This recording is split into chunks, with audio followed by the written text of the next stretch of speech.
سلام دوستای خوب، یه چند وقتی باهاتون صحبت نکردم فارسی، دلم تنگتون شده عزیزان. داشتم امروز فکر میکردم چرا اینقدر ایران داغونه و ما به فنا رفتیم. بعد میدونی دیدم که تنها چیزی که به فکرم میرسه که مثلا یه چیز باشه و ارزش گفتن داشته باشه غیرته. این غیرت، اون من البته دارم دقیقا راجع به غیرت، نه غیرت مثلا به کشور یا غیرت به فلان و قور، این نه، غیرت این که غیرتی بشی رو زنت و رو بچه دخترت و اینا که مثلا جایی نه.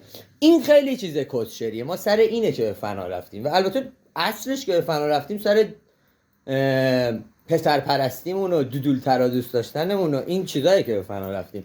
یعنی این که دوست داریم به مردا بیشتر بها بدیم و زنا رو هی خورد میکنیم و داغونشون میکنیم. اسلام هم همینه دیگه. اسلام هم میاد زن رو میکشه دیگه، زن رو تبدیل میکنه به کالا.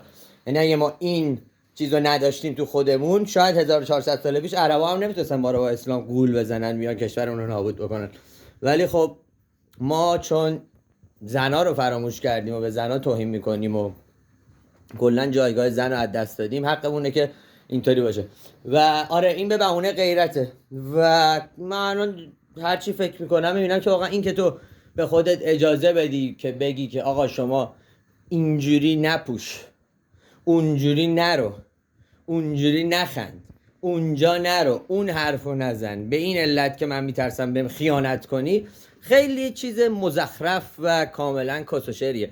و اگه این از بین بره، خیلی عذر میخوام که ساده باهاتون صحبت میکنم چون دوستتون دارم، این اگه از بین بره احساس کنم کیفیت زندگی همه ما ایرانی‌ها بهتر میشه. بهش فکر بکنین، راجعش صحبت میکنیم. خداحافظ.